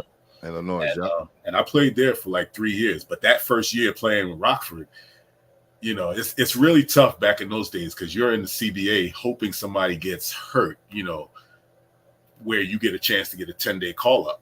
And that year, the worst injury they had was Dennis Hopson. You remember Dennis Hopson? Yep, from Ohio State. Yep. Yeah, and then he went to the Bulls. The worst injury they had that year was he stubbed his toe in practice or in the locker room and missed practice. But no major injuries where they needed a player for a 10-day contract. So I never got called up, and they go on to win the first championship in 1991. This close, man. This close. Whoa. Yeah, so that's my claim to fame right there. I got to play with Michael Jordan and Scottie Pippen in practice, and you know, that was amazing. You know, those two, you know, I when I got to camp, they weren't there yet. You know, I got to rookie camp first and then veteran camp. When they came to veteran camp, some of the veterans were coming there and getting in shape. Scottie and Mike came in shape. They were like greyhounds, man. When they came to practice, it was like everybody had to step it up because they were already in shape, ready to go. If the season started the next day, they was ready. You know, so it was fun being in that kind of atmosphere, you know. How did those 3 years go in Rockford? Good. I got to play with a lot of guys who I never heard of, but these guys could play too. There's so many guys in the CBA. It's just a numbers thing, man. Back in those days, it was a numbers thing. If there's 12 or 13 guys that are really good and can make an NBA team, that 14th or 15th guy was usually where I fell, and if a team needed a player like me, then I was on the team. If not, then you go to the CBA. So it was a lot of guys in the CBA that was in my type of situation. So the CBA was very competitive at that point, and sometimes they take the guy who's the leading scorer from the CBA. He gets their contract. Sometimes they take a guy, depending on what they needed, who was a good defender. So for me, in the CBA is where I really honed my guard skills more so than anything, because the goal was to try to get to the NBA. So whatever I needed to do, I needed to handle the ball better. I needed to become a better shooter. So that's where I worked on it. So honed my skills in the CBA. Never got a 10-day contract after that. Once I got let go from Chicago, that was the extent of my NBA exposure. So at that point, just went overseas and just tried to play ball overseas and make some money. Yeah, he said Matt Bruss. I had Matt Bruss on for St. John. He's talking about practicing with the Bulls. Yeah. All right, and he got cut because he fouled, I think, Jordan too hard or something like that. He was in the paper. It's crazy. Hey man, I saw Jordan. So little quick story. While I was out there, we were doing 2-a-day practices, and the second part of this 1 2-a-day, they had us in the pool doing pool therapy, where our muscles are tight and everything. So they have us in the pool, and the trainers are working us out in the pool and giving us exercises to do. So Mike, being who he is, sat on the side of the pool with his feet in the water and never really got in the water and did none of the stuff we was doing. Nobody said anything about it because he's Mike. But there was a kid, I think his name was Ben Wilson, and I forget where he was from. Tall, skinny kid, about 6'8". He comes in. Ben Wilson had not the Ben Wilson from Chicago who passed away. No, not him. No, okay. Not him. Another guy. So he comes into the pool area and runs up behind Mike and grabs Mike on the shoulders and acts like he's trying to push Mike in the pool. So Mike looks back at him and he's like, "Yo, man, don't play like that." So Ben, just being Ben, kept messing with Mike, and Mike said to him, he's like, "Yo, man, I'm serious. You'll be out of here tomorrow." So Ben didn't think anything of it. All of us are laughing. He's still messing with Mike. We go through the rest of that day, finishing our therapy, and then have our meetings or whatever. The next day we get up, go down to the lobby. The 5 of us that are left go down to the lobby, and the routine was to meet in the lobby, and then we would all go over to the workout center, to the practice gym, and we're waiting in the lobby for Ben. Ben comes down, gets off the elevator. He got all his bags with him. So we're like, "Yo, what happened? What's going on?" He was like, "They called me last night and told me that they was letting me go." So naturally, all of us who knew what was going on, we thought, "Oh, Mike told him, yo, you'll be gone tomorrow." And he was gone tomorrow. So I can't tell you for sure that Mike said, "Yo, I don't want him here anymore." But that's what I heard when I was in the pool and I saw Ben, messing with him. And the next day, Ben was walking out with all his bags. So he was main source, looking at the front door. Do. Yes, sir. Yes, sir. Oh man! Oh, that was sorry a great about experience. That, man. Don't mess with the goat. Don't mess with the goat. So, do you? Is Ed Pinckney still in Philadelphia area? Ed, I think he does some scouting for Houston. But I got to call my guy Mara Ellie, because Mara Ellie does some broadcasting for Houston. So get him on the show for sure. Yeah, Ed's a journeyman, man. Ed's been in the NBA he's as a great player, guy, and you could coach something. He's always affiliated. So I'm telling you, he's a lifer. Yeah, when me and Ed talk, man, you have to be a special kind of person and great relationships to keep that job all in the year. Yeah. Ed, like I said, man, Ed was like a mentor for me. He made college life, whenever I did talk to him when I was in school, he made college life understandable, from his I'll say lessons that he would tell me. He would tell me how to navigate through things and what to expect and everything. And so Ed, we still talk to this day. And Ed's a great guy. Yeah, please send on this episode, man. Easy Ed Pinckney. Definitely New York City legend for sure. Yes, sir. If you had one thing to change about your journey, about your basketball journey, what would it be and why? I think if I'm being honest, I think what I would have done maybe my sophomore year, instead of, I think Massimino put it in my mind that I had to find my niche. And once I felt like defense was my niche, I went all in. And I think I may have hurt myself by taking away from my offensive game. I sort of let it go to the side because I was putting all my interest on the defensive side. Because again, I'm trying to get on the court. I'm trying to get on the court to play. So if defense was how I was going to do it, then I was all in. So I think the thing I would change is my sophomore year, I would still put a big emphasis on defense, but I would also make more room for the offensive side of basketball for me, and start honing my skills a little bit more earlier. Definitely. Man, that's real, man. So, you ready to have some fun? Yes, sir. Yo, so I had did the Boo Harvey show episode, and I had him on again because he's going to be coach of this new prep school that they're doing in Queens. Oh, nice. Okay. Yeah, shout out to Base Academy Prep. Congrats. The whole staff there, Coach St. John's, my guy Charlie is the founder, and my guy Coach Doe, director. But he was like, so now that I got you here, what is your top 5? Because that's what we're about to get into. And everyone always says it's the toughest part of the show, but I think it's the fun part of the show. It's lighthearted. But remember, we're going to get into the top 5, not top 6. Can't bring nobody off the bench. Top 5 of what, all time, or? Well, you're going to have to wait and see. Okay. Are you ready to play? Yes, sir. All right. Top 5. Top 5.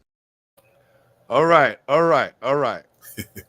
Top 5 guys you played against. Top 5 I played against. Yeah. In any level. Any level, anywhere, anytime. Number 5. I would say, well, I named some of these guys earlier, but number 5, Mark Macon. Number 4, Lionel Simmons. Number 3, Steve Smith. When we talking about Michigan State? Yes. Okay, got you. Yeah. And again, this is just who I played against. And, no doubt. Look, they all dogs. You ain't getting nothing wrong yet. Yeah. Steve Smith is number 3. Number 2 is probably Dana Barrows. Because that was, we the same year, so that was 4 years of that.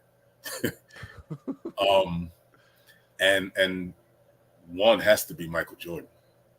I had to guard him in practice, and he definitely, I had a good showing against him in practice one game, and my team won the game, and it happened because I stripped him, went down the floor and dunked it. Oh Lord, hold on. Yo, hold on, fam. I'm glad you did get this out. Cause man, if you'd have told me this on the phone, like, yo, G, I forgot to tell you this. Yo, this is crazy right there, G. Yeah, so we had a scrimmage in practice, and my team, I had to guard Jordan in this scrimmage, and they were up 1, and he's dribbling the ball and he's waving people, doing this, and while he's dribbling the ball, I'm looking at the ball. Every time it leaves his hand and it's dropping to the floor, I'm looking at his face. He's not paying attention to me because he's trying to move people around, but the ball is just steady bouncing in that same. So like probably by the fourth dribble, I timed it and I just slapped it away from him, pushed it up the court, went down and dunked it. So game was over. Phil said, blew the whistle, bringing everybody in for practice. Mike says, nah, Phil, we got to go one more time. Just like Mike. Phil's like, nah, practice over. And Mike's like, no, he's adamant. Nah, we got to go one more time. So Phil said, all right, put some more time on the clock. Mike says to me, he's like, Massey, I'm about to take my game up a level. You ready? Now, two things are going through my mind at that point. One, it's Michael Jordan, and he's just basically issued a challenge to me. What am I going to do? The other thing that's going through my mind is I'm from the boogie down. We ain't backing down from no challenge. Yes, sir. Yes, sir. so don't play. Yeah, so let's get it. So let's do it. So what I said, so that's what went through my mind. What I said to him was, bring it, man. Whatever you got, bring it. And he brought it. It wore us out that next scrimmage, and he definitely stepped it up. And I think, honestly, that was the time that again, claim to fame. I think I earned his respect that practice, because later on when I got let go, this is why he'll always be my GOAT. When I got let go, and I said my goodbyes to guys in the practice facility, he said to me, they let you go? I said, yeah. And he gripped me up and, he said, yo, keep your head up, man. He's like, you're a good player. He's like, you wouldn't have been here if you wasn't. And he said, you headed out now? And I said, yeah. He was like, hold on, I'm gonna walk you out. So we walk out to his Lamborghini or whatever it was in the parking lot. And he opened up the trunk and he gave me 2 flight sweatsuits and a pair of sneakers out of the blue. I didn't ask for it or nothing. He just did that. So in my mind, he must have had some type of respect for me. Oh yeah, to have that kind of, show me that kind of love. And I told my boys back home, once I got back home, if my basketball career ended today, I'm happy, because this is a guy that I've watched and idolized, and I'm on the same court with him. And he said those words to me and gave me some gear just off the riff like that. So, that was big for me. Mike always had problems with New York players. But listen, if it was real, because Mike don't really give about too many people. Right. Yeah. You don't give about too many people. He don't have to. Right. Genuine. Yeah. Right.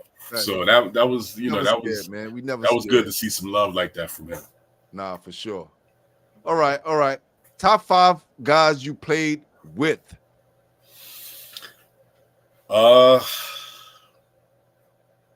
Played with. Yeah, time to get you in some trouble, fam. You only can name 5. I played with. I'm not going to put these in any main order, but I'll just give you 5. I played with. There's a cat that went to Drexel. His name is Mike Anderson, guard. Played in some rec leagues, and we play in this Hank Gather. Well, we did play in the Hank Gathers league out here, and I played with Mike Anderson. He's a hell of a point guard from Drexel, so he's in there for me. I always love playing with Mike. Played with wow, that is tough. I got to put Chris Brooks in there because me and Chris was on the same team a couple of times. Gotcha. We wrecked havoc against who we played. We wrecked havoc. That's 2. Out here in the Sunny Hill League, and the Baker League, played with some nice players. One, Tim Perry from Temple. Love playing with him. Aki, yes. Yeah. And one of my teammates from Villanova, Harold Presley. Love playing with Harold Presley. And these are guys, the best guys that I played with that, I learned from when playing with them. Just little nuances of the game. I got to put Scotty and Mike up there too, because at some point when I was out there, Okay, you only can pick one. You got 4 already. I told you that's you can't 4. do. You I got to got. go Mike then. I got to There go you Mike. go. There you go. So you and Chris Brooks created havoc at the Wheelchair Classics. I was there. Yeah. Anti-gravity. Yes, sir. That was your nickname. This. Now, you know what, man? I had a lot of nicknames, but in the summer leagues, Boys of Yesteryear tournament, there was a guy. Boys of Yesteryear. Hold on.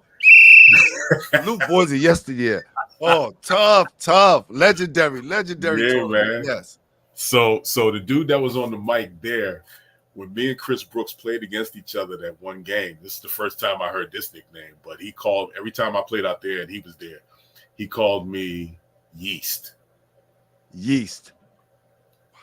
Wow. Yeah, that was wow. And people wasn't understanding it at first, so he had to explain it on the mic. He was like, he's yeast because he rises. That's crazy. So I thought that was a cool nickname.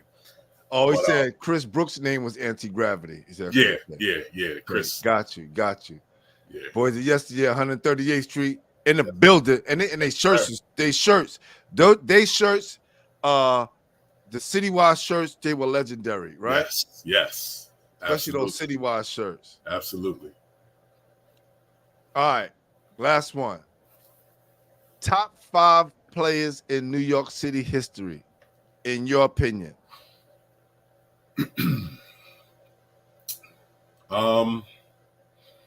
So when I was coming up, some of the players that I watched and got a chance to play against briefly, that I thought were top players. I never played against Ed Pinckney, but he was one of my top guys to watch. Definitely.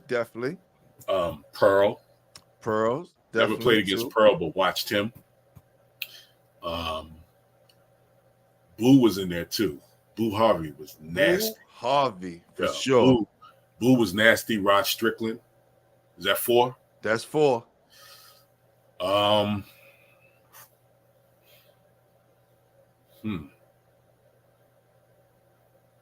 Probably yeah,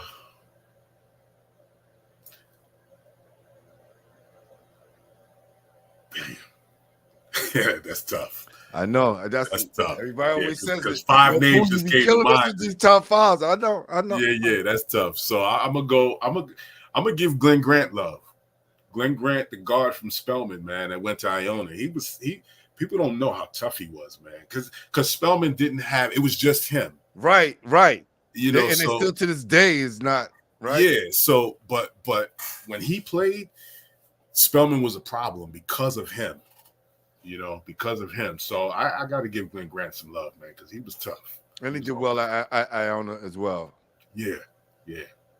Definitely. Man, this is so dope, man. This is so dope. I'm glad we got a chance to chop it up, man. There's a lot of things I learned today as a basketball head, and I'm quite sure everybody else. Yo, man, listen, definitely one of the greatest players in New York City history, brother. I appreciate that. You built one of the greatest high schools on your back. Like, I know it was some guy that came before you, but St. Ray's is St. Ray's because we know about Gary Massey. I appreciate that. Thank you. Sure, man. Thank you. I appreciate the love. No doubt, man. Anytime, man. So keep in contact, man. Yes, you're only in Philly, so when I'm in Philly, I'm definitely going to give you a call. Yeah, hit me up, man. We'll link up. Maybe I'll come down to see a game one day. For sure. I hope so, man. Yeah. No doubt, great man. Being on the show. Thank you so much for having me on the show. McCants, man. Much love to you, brother. Appreciate you. He filled in all those blanks for us. Yep. Yeah. Him, my guy, CK and definitely Ayatollah Beast, always on every show, man, showing love and interacting. And Ron knows the history unlike nobody else, man. Yes, sir.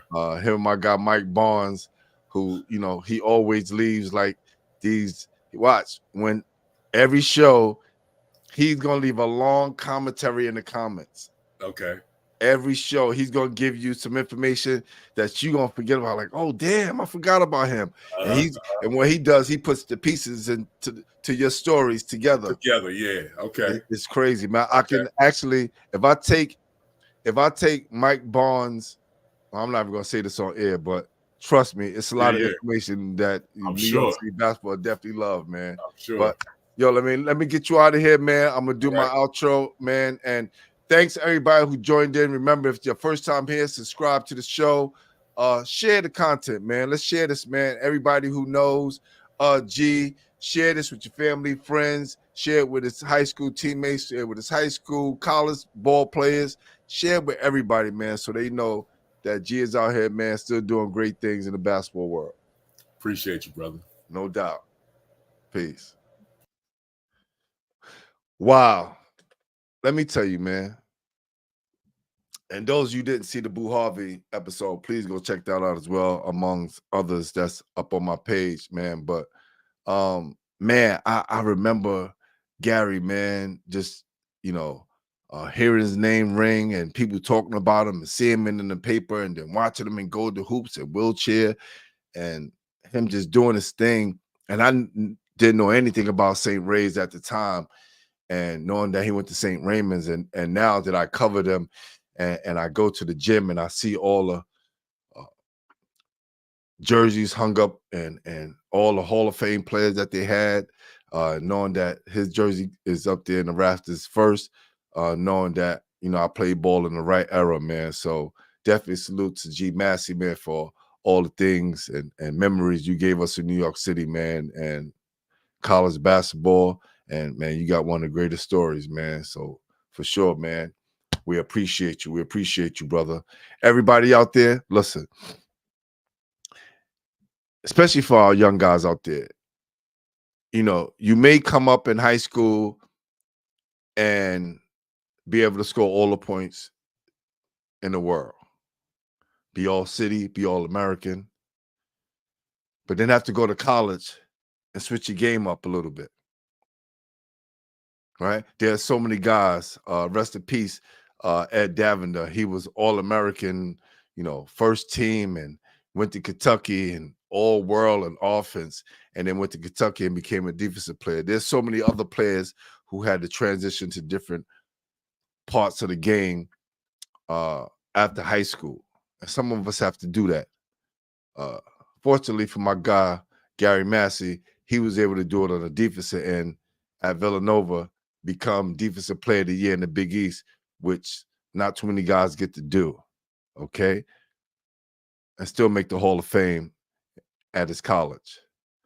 So you may have to bite the bullet to a part of your game, but it's going to make you a complete player. Just want to grow on. Well, I'm about to be out of here. I am your host, Glenn Pooh Harding, and you've been watching Basketball Heads Live, the podcast on NYC Basketball History, baby. We are the official home for New York City basketball. Like we always do around this time. Peace.